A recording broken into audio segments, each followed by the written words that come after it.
ბიძინა ივანიშვილის განცხადებით პოლიციის რეფორმა, რომელიც მიხეილ სააკაშვილისა და ვანო მერაბიშვილის სახელს უკავშირდება, სინამდვილეში ლევან იზორიას დამსახურება. ქართული ოცნების ლიდერის თქმით, პოლიცია პოლიტიზირებული იზორიას აღნიშნული სტრუქტურიდან წამოსვლის შემდეგ გახდა.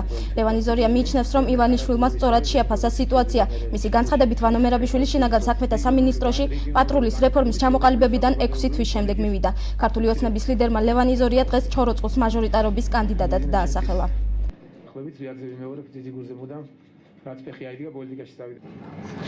ბატონი ინგიგაც იყო ეროვნული განმათავისუფლებელი მოძრაობის აქტიური მონაწილე.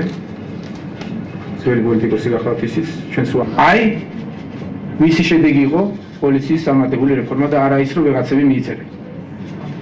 და დღეს მხოლოდ ვანოს უნდა მიაწევენ ან ნიშას. რეალურად ამ კაცმა განახორციელეს რეფორმა და მისი დამსახურება ეს ჭეშმარიტება თუ გინდათ რომ გაიგოთ დღეს საზოგადოება. იმის შემდგომ რაც ლევანი იქიდან წამოვიდა გარკვეული მიზეზებით, ნახეთ რა პოლიციაც მივიღეთ ჩვენ, ვინც იბრალებდა რომ პოლიციის რეფორმა გააკეთა და წარმატებული რეფორმა იყო. პრაქტიკულად მთლიანად პოლიტიზირებული პოლიცია მივიღეთ ჩვენ. ვანო მერაბიშვილი მოვიდა შსს-ში 2004 წლის მიწურულს, კონკრეტულად კი 2005 წლის 2 იანვარს, ანუ პატრული უკვე შექმნილი იყო 6 თვე.